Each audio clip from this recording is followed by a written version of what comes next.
And if a root canal is done, how do you ensure proper sterilization? If the root canal is done, well, there was always bacteria in it. So basically, you can do rinsing. I've done loads of rinsing when I still did proper root canals. I've done loads of root canals. I did laser disinfection. I've had better outcomes in the long run, but still it would interfere, and they keep on producing toxins. So you can do whatever you want, but it's never really. It's always leaking. It's always. So it's a never-ending story. It's never ending story. And it's always Yeah. a huge compromise. Okay. So you use ozone in all your therapies? We're using ozone in, as said, in initial caries, especially in small children, to avoid the drilling. We use ozone in every extraction. So the protocol is when extracting teeth, we extract the teeth, the tooth. We remove all the fibers, all the periodontal ligament. We use the ozone, and then we put PRF in order to create a closed and proper healing space. Excellent. What else can we use ozone for? We can use it on like herpes or FTs inside the mouth. It's brilliant. So And it's not painful? Not at all. Okay, very good. So what alternatives do you offer to conventional root canal therapy? Well, basically, if it's come to the point that the pulp is dying, in the long run, there's not much more to do than have the tooth removed. It's simple as that. Okay. And are you a mercury safe practice? What protocols do you follow for safe amalgam removal? Well, we follow the SMART protocol. We use dental dam. We use these special suctions. They're called cleanup suctions. I don't know whether you've heard of it or seen it. It's like usually the suction is just a little tube, but these suctions they have like a silicone cap which goes right over the tooth. On the top there's a little hole to put the drill in, and all the suction, this cap is literally around the tooth. So basically, it's a Swedish patent, and I love these cleanup suctions. So this avoids any form of leakage. Yes, right. And usually, when you just drill it out, you've got particles flying around, and you have these aerosols. But with the cleanup suction, it's reduced to minimum. And we do use these additionally to the normal suction. Right, we use the dental dam. We use the gold covered masks for to bind mercury for inhalation ourselves. Excellent. And I always recommend to the patient to properly detox after having their mercuries removed, because loads of patients they tell me, okay, yeah, I've had my mercury fillings removed. That one's fine. I said, did you detox? Oh, no, I didn't detox. So it's all still stored in their bodies, Okay. We do recommend our patients to start a detoxing 1 month before they actually remove the amalgams, because we have patients who have very high aluminium, mercury, cadmium, nickel, and lead. And due to the fact of them having these high mercury levels in their bodies, it's a quick attraction.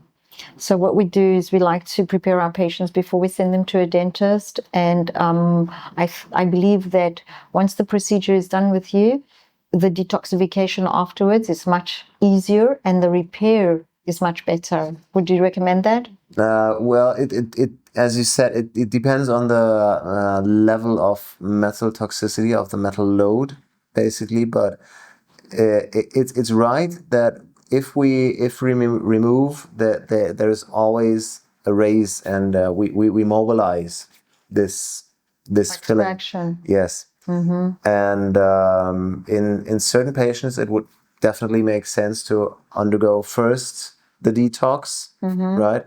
And then just interrupt it do the mercury removal, and then do another detox. The good thing is that we actually measure a patient before they go to the dentist. Perfect. So we can see the levels of aluminium, mercury that they do have in their bodies. Yeah. We then will definitely recommend the patient to go onto a high form of vitamin C, liposomal vitamin C, the vitamin D and K, but at the same time they need to use binders. So after they do their treatments with their patient, with their dentist, we do a reanalysis and we'll see how much evaluation of mercury is still in the body and if it's become more or less. And that way we'll help the patient not to be intoxicated by heavy metal poisoning. Yes, that's great. Which is a very important factor. Yes. Definitely. And okay, so what are the actual health risks of heavy metals like mercury, aluminium, or titanium? Well, with mercury is proven to change this, like the surface code of the cells.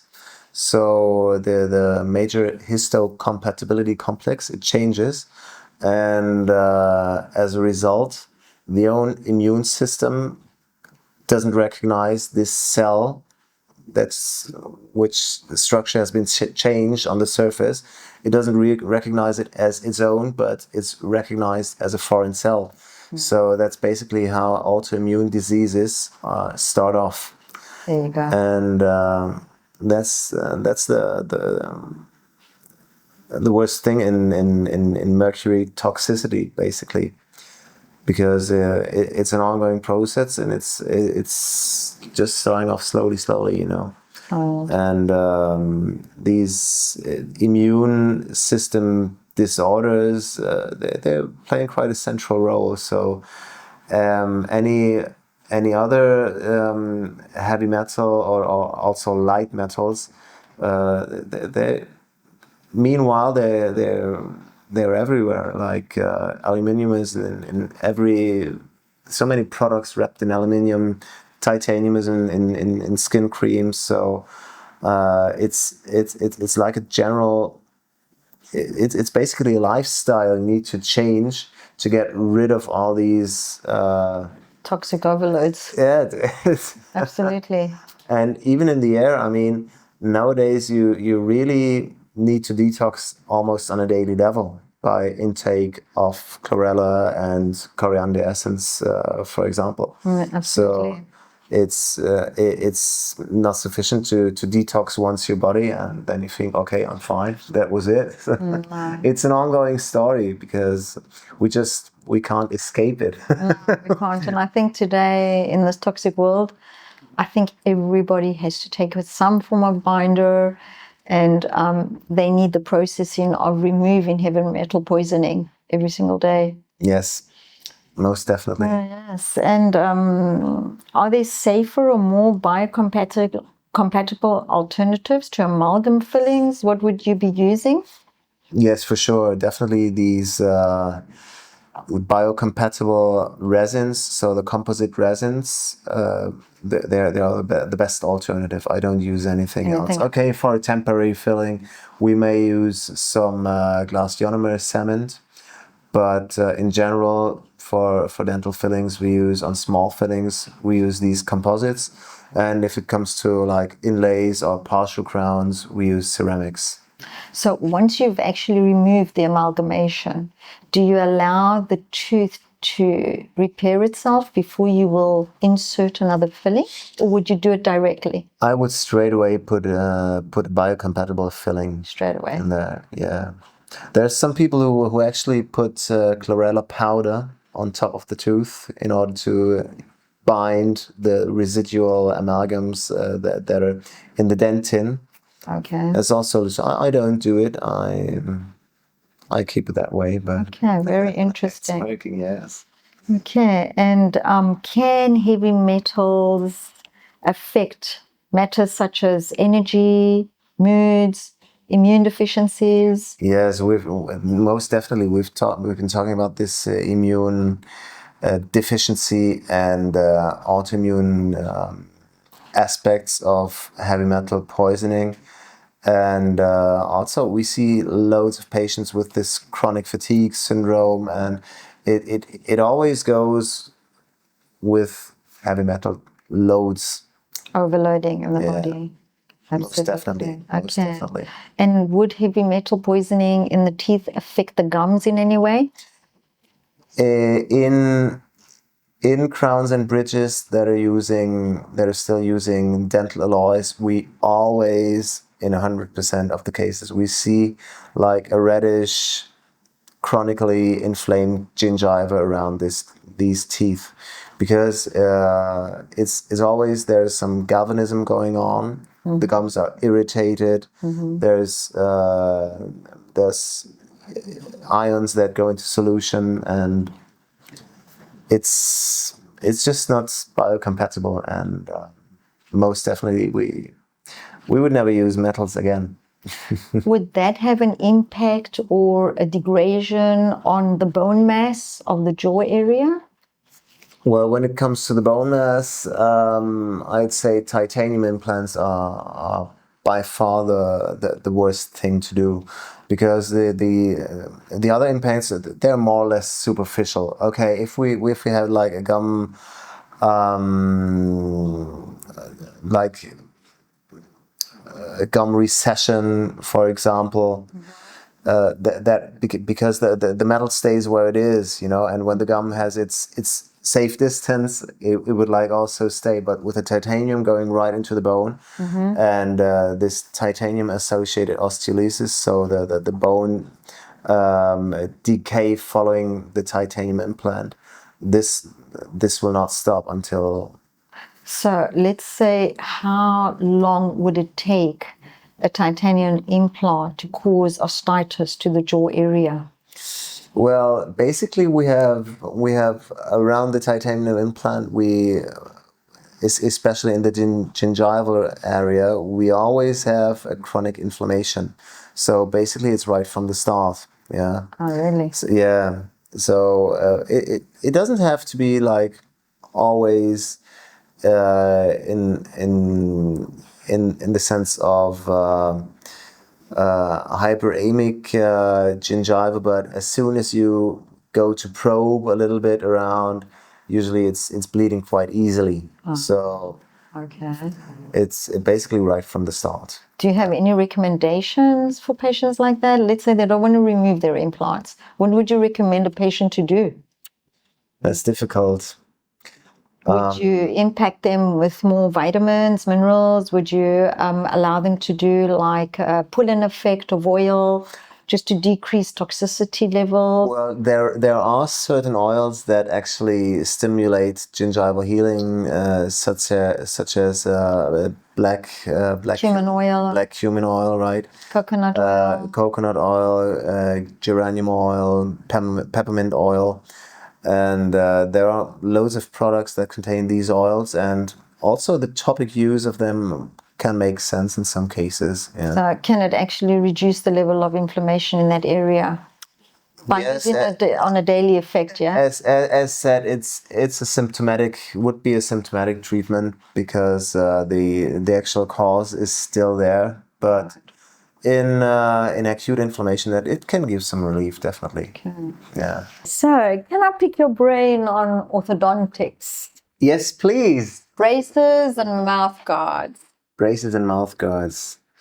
So we do use orthodontic appliances, but only myofunctional ones. So the Bionator. You've heard of the Bionator, most probably. Not really. It's myofunctional. It's my myofunctional appliance that basically uses the power of the muscles, of the surrounding muscles, to form in the first place the palatum and the jaws, and the teeth follow. So we wouldn't want the teeth to be like moved around by those braces, because if you move them somewhere they haven't been before, usually there's no bone. So we need the bone to grow there beforehand, and then the teeth follow. So that's basically the principle of myofunctional therapy. Right. the teeth follow the function, and also the bone follows the function. And if we only use those braces to get an aesthetic result, we push and pull the teeth around to somewhere we want them, but they wouldn't be there. So we need to fix them with some other devices like these retainers, Right. and we implement some tensions within the jaws. So basically, is absolutely non-biological to put braces. For sure, there are certain limits to dental movement with myofunctional appliances. So in those cases, we need to combine both methods, like braces and myofunctional appliances, Right. to reach the desired result. So So in this case, Yes. would you also recommend a combination of cranial dental osteopathy? I'm not really experienced, but I've heard from patients that have done osteopathy that there is really good results. I haven't experienced it myself, so I will generally say I will integrate anything that works and helps the patient. Period. So We've had quite good results with. Okay. There's only a very few dental osteopathists in the world. okay. Most of them come from Canada, but the doctor, I think it was a doctor actually from Scotland who used to come to Cyprus, and he worked with the cranial effect and the movement of the jaw area, but he would also work with the body parts. So he'd make sure that every single organ is set at exactly the place that it had to be. The same with the cranial. He would work the cervical, and he would restructure the jawline. So once the whatever sort of orthodontics of braces were inserted into that patient, we had so much more of a result. So whereas when patients were removing their braces, 5 years down the line, they were back to where they were in square one. So we never had this conclusive, let's say, result that we wanted for the rest of their life. I see. Because the rest wasn't fixed, basically. That's correct. So with all those patients that did that osteopathy, we had fantastic results with them. Yeah, in general, posture has to be considered always in orthodontics, and no one does it really. No, difficult. Difficult to find such doctors. It is difficult to find. So, and definitely. how would you evaluate the impact of bite and jaw development on the whole body health? Well, as said, it impacts the posture in the first place, and it gives an imbalanced posture. It gives imbalance to the whole body, right? So we need to absolutely focus on an equilibrated bite with as many teeth as possible, and in this context also consider bruxism. So we'll later get to the cavitations, to the interference fields, and the bruxism, but most definitely, if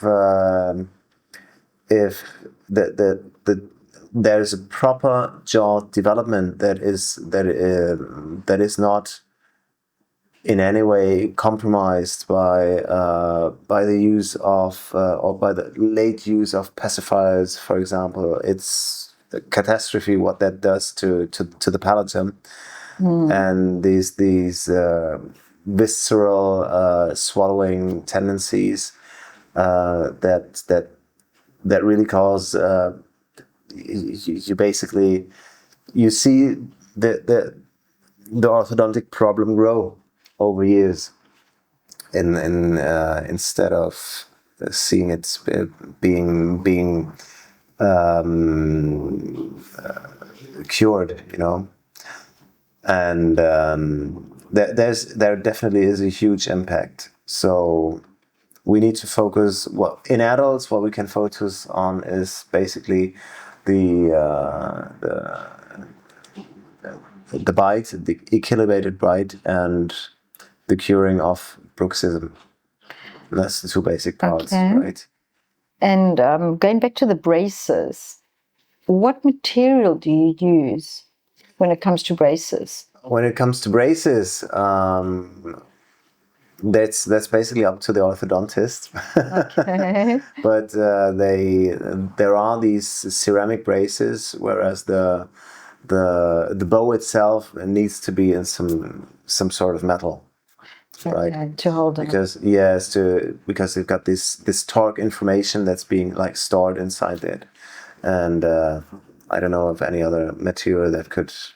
And once you remove the braces, do you always recommend for them to put a retainer?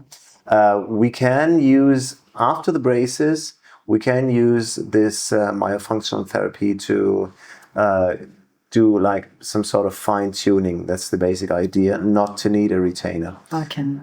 So in traditional braces, yes, most definitely.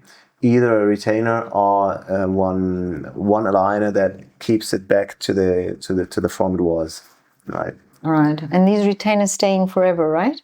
They need to stay in forever. Yeah, They do. That's the problem. And are they different material retainers? It's basically metal glued on the inside of the teeth, and alternatively, as said, we can use these like one aligner, Right. where the final state or the outcome is basically stored, this information, and we just put it in to set it all back. If there's some movements over the day, we put it in at night, and then it's good. And then it's fine. Yeah. Right. Okay. So, do you recommend mouth guards for people who have TMJ and bruxism? As long as we don't really treat it down to the root cause, to spot the emotional aspect or remove the cavitations, it's good to have a mouth guard to prevent further damage on the teeth, but it doesn't actually do anything more than preventing further damage. Okay, in athletics, it's something different. It's also other mouth guards, like in aggressive, yes, in martial sports or yes, anything else. But that wouldn't damage any lining of the mouth. No. Movements of the jaw area. No, because it's a very limited amount of time. You don't use these like over. That's correct. Okay. And what risks or benefits do you see in conventional orthodontic practices? Well, as pictured before, we kind of force the teeth to go somewhere. We say, oh, okay, that's cosmetic, that looks good, but either we create some tension in holding them in an unnatural position for that specific jaw. We are not regarding the jaw itself. So we need to focus on the jaw and then the teeth, not the teeth and the jaw. Because in the end, we have so many problems with recessions because the teeth are moved and the bone is not. And what happens? There's recessions, the gum goes away, and we see these in many, many patients that have undergone conventional orthodontics, and it's a shame. Yes, that's a problem. Yeah. Okay, and we want to come to a very important subject now. This is the TMJ, cranial nerve, and whole body pain. Yeah. Something that I think today we have a very large percentage of patients suffering from this. Bruxism and the TMJ. What can you tell us about this? Well, bruxism is always, in my eyes, it's always multifactorial. We have the emotional, this tensed in our days. We're functioning, we're working till we drop, and we don't allow ourselves. It's not allowed to cool down. we have to do all this to run all this working day through, and it's kind of not desirable to be worn up. It's, oh, I'm so stressed, I've had such a hard week. Oh yes. I'm not asking why don't you change anything? Why don't It's, you it's a continuous adrenaline effect. Yes, that's it. And people just don't calm down. Well, it's also this, like, if you tell it with yin and yang, it's this yang aspect, this energetic aspect is far overloaded in our society. Everything's buzzing. Everybody's like buzzing around, not allowing themselves to calm down. And in the evening, it's the television or social media or anything, and not really calming down. So Absolutely. Absolutely. that's a huge factor. Number one. Number two is this compensatory, like bruxism during nighttime is always compensatory. You take all this stress with you when you sleep, and then you continue to like Grind. to grind and pull through, Okay. What I always see in patients when they're having these cavitations removed surgically, they feel a huge relief, and because it's in the rear areas of the jaws, it lifts this tension from the jaw areas, and especially in patients with bruxism, they don't feel relieved. They don't only stop grinding their teeth, but their whole cervical area and the shoulder area that's Absolutely. always tensed. It's just relaxing, Absolutely. You can also try and do neural therapy, just like put some procaine around it, and you will feel the effect for a day, okay? And then just like do some sort of simulation, how it would feel like if we had them removed, because they just can't imagine, because it's always been there. Right. And ever since I know that these FDOJs, these cavitations exist, I've done many wisdom teeth removals in Germany, and ever since I know that they're there, I've had a look like a little bit in the rear, and there's always this fatty tissues that show up behind the wisdom teeth. Behind the wisdom teeth. Yeah. Oh, I see. Yeah. We also found that when people sleep on geopathic lines, Okay. like curry grid lines or Hartmann lines, they always grind their teeth.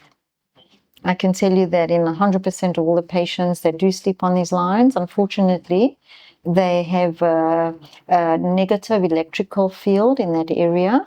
And this is where we see people grinding their teeth. And once we do move the bed to a safer area, we have a much more relaxed sympathetic nervous system. Okay. Also, we found that by stimulating the vagus nerve from the ear, we tend to kind of relax both hemispheres of the brain, which also releases their bruxism at night, which is, Okay. I don't know if you've ever used that, but we're finding that we're helping the sympathetic and the orthosympathetic by actually decreasing the tension in the vagus nerve, Okay. which is helping with bruxism. Most definitely, and anything that gets to the parasympathetic state, that's anything that helps. Absolutely. So, what do you find manual therapies that are, let's say, more important for releasing, let's say, the TMJs? Would you use like a cranial sacral therapy? Yes, definitely the craniosacral therapy has shown to be the most effective, because literally all the whole spine is being sort of realigned And released from the tension. Yes, Absolutely. most definitely.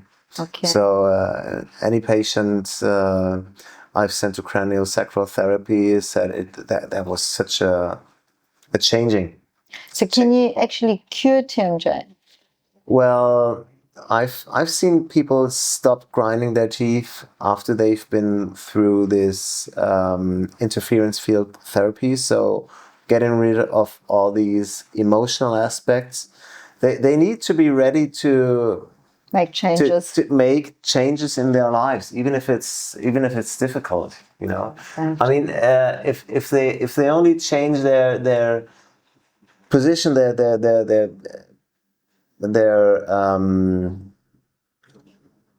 point of view, they may still work hardly, but if they like it, you know, and if they allow themselves to just for 2 or 3 minutes to calm down and not like rush to the next and feeling driven, but liking like in the sense of eustress, not distress, but eustress, they may do big changes without changing their jobs. You know, just to see it from a different point of view. Okay. Also, we find that a lot of patients grind their teeth at night when they have parasites in their mouths. People don't really realize that we can have a parasite like amoeba, which is just from water, contamination of water. If it lives in the mouth, it can actually cause a dysfunction while you're sleeping. It causes a stress pattern. And that's what just automatically causes the mouth to cause bruxism, not that the patient wanting that. We also find that when we have a large amount of parasites living in the colon area, they pull upon all the meridians that flow through the abdominal area, and again, it can cause bruxism. This is what we find in patients through the bioresonating testing. So once we find that we've reduced those level of parasites, we seem to have a much less disfigurement of this joint area. And so I think a parasite cleanse is absolutely necessary when it comes to this. Most definitely. Absolutely. And would you say that the bioresonance diagnostics is sufficient for that? Do you do stool diagnostics at all for parasites, or do you stick to the bioresonance diagnostics? We have certain machinery that we take blood, of course, and we can definitely find which parasites are actually living in their mouth, or if it's a mycosis, if it's an overgrowth of fungal infection we can use.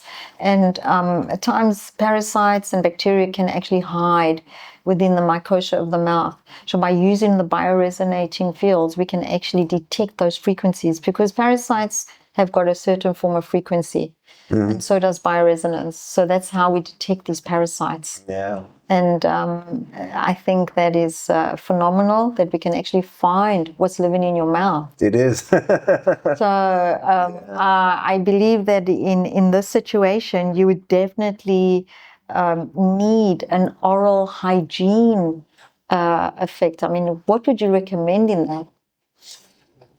For oral hygiene. Yeah. So basically, I always recommend to the use of fluoride-free toothpaste. Most definitely, the use of certain oils or oil pulling is also shown to make a huge difference. Absolutely. Using coconut oil or good olive oil also does it.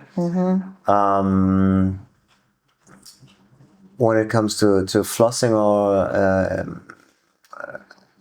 these interdental brushes, these tiny little brushes, I always say, okay, try what works the best for you, but the brushes, they actually clean more than just a toothpick. Yeah. So toothpicks, you wouldn't recommend them? And you get toothpicks that are wooden, you get toothpicks that are plastic. Yeah. What's your recommendation on that? Basically, if you got some fibers sticking between the teeth, toothpicks are suitable, but they wouldn't remove like the plaque from the from these interdental areas, and that's why I always recommend these tiny little brushes. Yeah, they're better. All right. And what actually causes plaque in the mouth and the teeth? Well, it's short chain sugars. Sugars, right? It's sugars. And carbohydrates, would you say that as well? Yes, but it's basically the same, you know. The shorter the carb is, the shorter the carb chain is, the better it feeds the dental bacteria, which then accumulate to plaque, you know. And a very basic aspect of this anti-inflammatory diet, which I recommend to every patient, is complete sugar-free. Okay, they can eat fruit, which have fructose in them. Correct. They can eat bread, but please whole wheat bread. Dry bread. Yes. Barley bread. Exactly, and not this white sugary stuff, and also pasta shouldn't be taken in. So if you take carbohydrates, stick to like brown or red rice, not the peeled rice. Potatoes, right? Quinoa. There are so many alternatives nowadays, Absolutely. and it's proven to be one of the worst things, right, in your body. Not these sugar pikes, you know. Absolutely. Yeah. And I believe that by eating sugar, it's the first thing that your fungus and your mycosis will feed on, and that will intervene in the energy flow of the body. It will produce a lot of fatigueness, tiredness, headaches, migraines, and people don't actually know why they suffer from these conditions. Yeah. So, In all these processed foods, there's so many hidden sugars. absolutely. And the alternatives to sugars, the preservatives. So the zacharines are I could say, quite lethal to the teeth and to the immune system of the mouth. So we would definitely recommend patients not to overuse these preservative effects. Yeah.